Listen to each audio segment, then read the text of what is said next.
নমস্কাৰ বন্ধু বান্ধৱীসকল মোৰ অন্যতা মিনিবলৈ আপোনালোকক স্বাগতম জনাইছো গাইছ আজি শাওন মাহৰ দ্বিতীয়টো সোমবাৰ তাৰ কাৰণে শিৱ মন্দিৰত সেৱা কৰিবলৈ যাইছো গাইছ এতিয়া আহি পালো মন্দিৰ আহি পালো গাইছ সেৱা কৰিছো আগতে সেৱা কৰাটো দুখ হ'ব নোৱাৰিলো কাৰণ মানুহৰ ভিৰ পুৱা মানুহৰ ভিৰ আছে তেতিয়া তেনেকুৱা ভিৰ নাচাকচোন গাইছ মন্দিৰৰ ভিতৰৰ পৰিৱেশটো কি ধুনীয়া সুন্দৰ এটা আহিলে গাখীৰ তেল জুনে যি দিয়ে আৰু সেৱা কৰিব পাৰিব ইয়াত আহিলে আহিব পাৰে নেক্সট সোমবাৰ আৰু আছে এটা সকলে আহিব পাৰে আহিয়ে বাবাৰ প্ৰসাদ খালো প্ৰসাদ খাই হল এটা চাক সকলে প্ৰসাদ খাই আছে এতিয়া ঘৰলৈ ওলালে গাইছ এতিয়া আৰু ঘৰত যাম বকত কিবা এটা খাম এখন বাসন্তীখন এতিয়া হোটেল আহিবলো গাইছ ইয়াতে কিবা পুৰি চুৰি খাই ললো খাই আহিয়ে এতিয়া ওপৰৰ হোটেল আহিয়ে ফুচকা 10 টকাৰ খাই ললো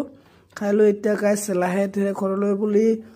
যাম এতিয়া আজিলৈ মিনি ব্লগ ইমান আছিল দে গাইছ ভাল লাগিলে লাইক এণ্ড শ্বেয়াৰ সাবস্ক্ৰাইব কৰিবলৈ নাপাহৰিব